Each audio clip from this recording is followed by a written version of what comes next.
Soy Natalia Sobrevilla Perea, autora del libro Los inicios de la República Peruana, Viendo más allá de la cueva de los bandoleros, publicado por el Fondo Editorial de la Pontificia Universidad Católica del Perú en diciembre del 2019. Este libro reúne una serie de ensayos que publiqué entre el año 2002 y 2012, algunos en español y otros en inglés, y que son las reflexiones que hago en torno a la creación de la República Peruana. Entro en diálogo con uno de los principales historiadores de este periodo, que es Jorge Basadre. Incluso el título del libro es en referencia a una cita que hago de él de la iniciación de la República. Y lo voy a compartir aquí. Basadre nos dice en 1929: hay sin embargo una leyenda negra sobre la época republicana, aumentada acaso por la propaganda de González Prada como reacción contra los hombres y contra los métodos que permitieron el desastre del 79. Se refiere a la guerra del Pacífico. Según esta leyenda, la República fue una cueva de bandoleros. No sentenciemos tan fácilmente a desórdenes y errores que no dejaron de estar acompañados de esfuerzos meritorios y sinceros.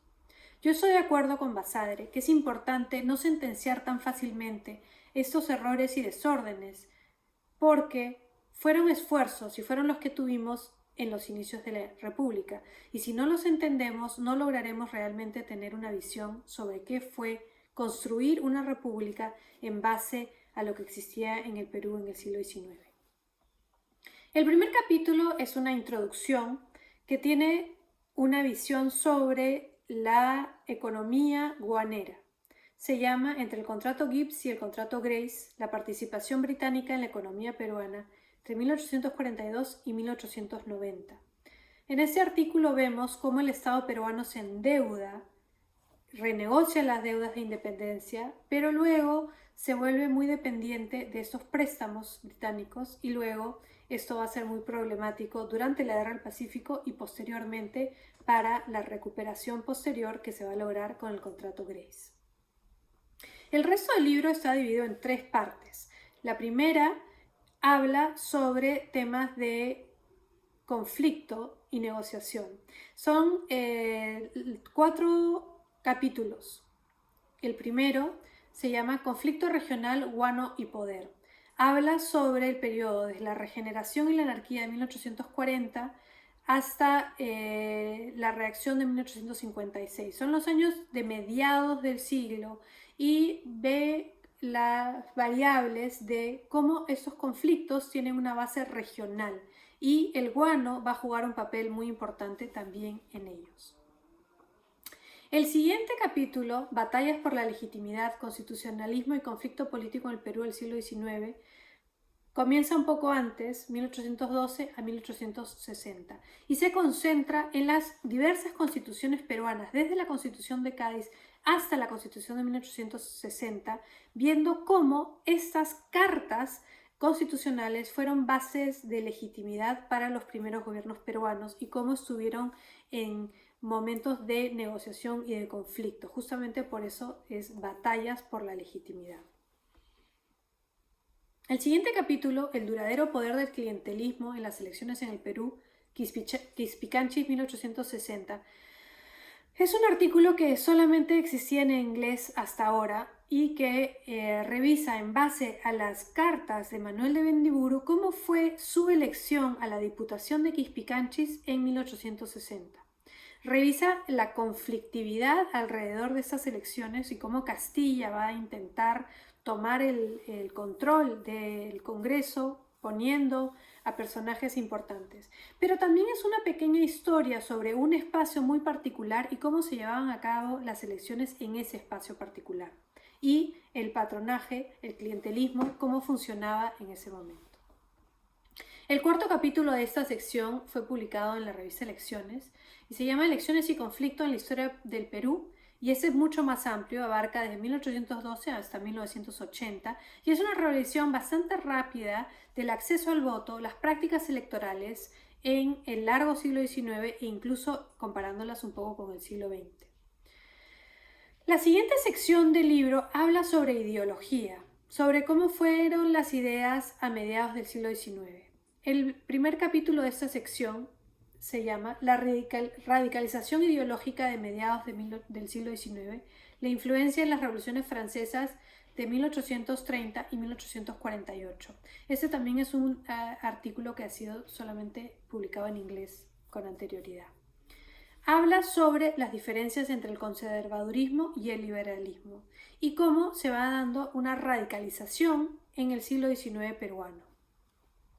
El siguiente capítulo, que también ha sido publicado únicamente en inglés con anterioridad, es la influencia en las revoluciones europeas de 1848 en el Perú, y habla también sobre el debate ideológico, cómo se transmiten las ideas, cómo fue la participación de los artesanos en la política y quiénes fueron los actores en estas elecciones de 1850 que fueron muy influenciadas por estas ideas y esta radicalización de 1848.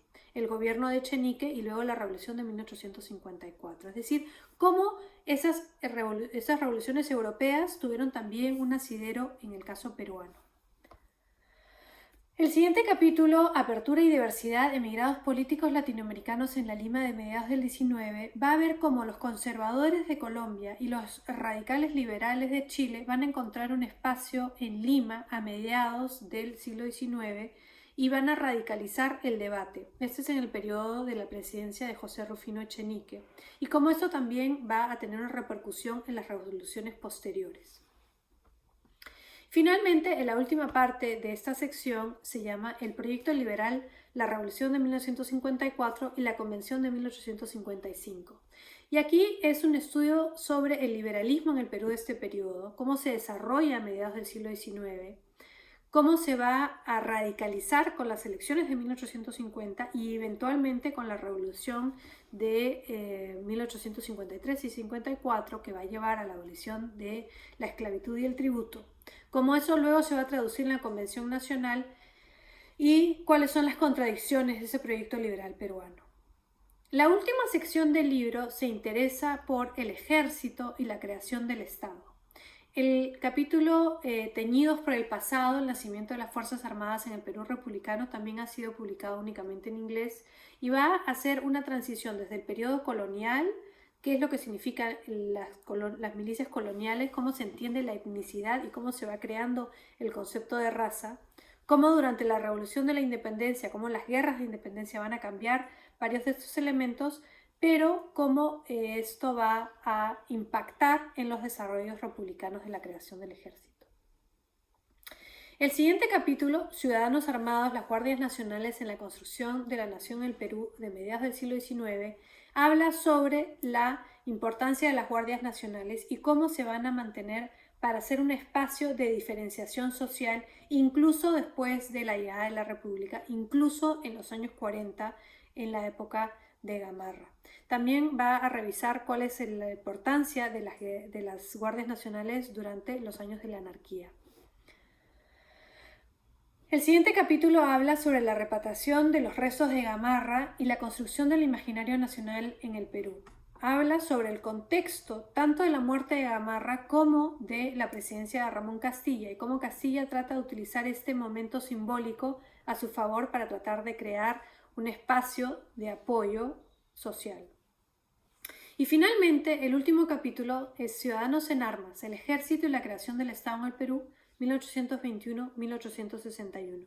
Y habla sobre la importancia del ejército peruano a inicios de la República y cómo se fue desarrollando desde el periodo de la independencia hasta mediados de siglo. Como podemos ver, todos los artículos cubren un periodo bastante amplio, usualmente más concentrados en los años de mediados de la República, entre los 40 y los 60.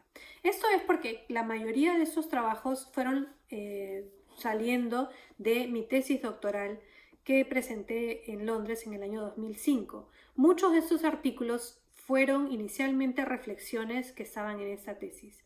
Mi tesis nunca fue publicada como libro y esta oportunidad de juntar los capítulos que fueron apareciendo como artículos, tanto en inglés como en español, me da una oportunidad a mí de compartir con ustedes la visión sobre el siglo XIX que tenía en la preparación de esta tesis doctoral. La investigación la hice en bibliotecas del Perú y del extranjero, pero en el Perú traté de que no fuera simplemente en Lima.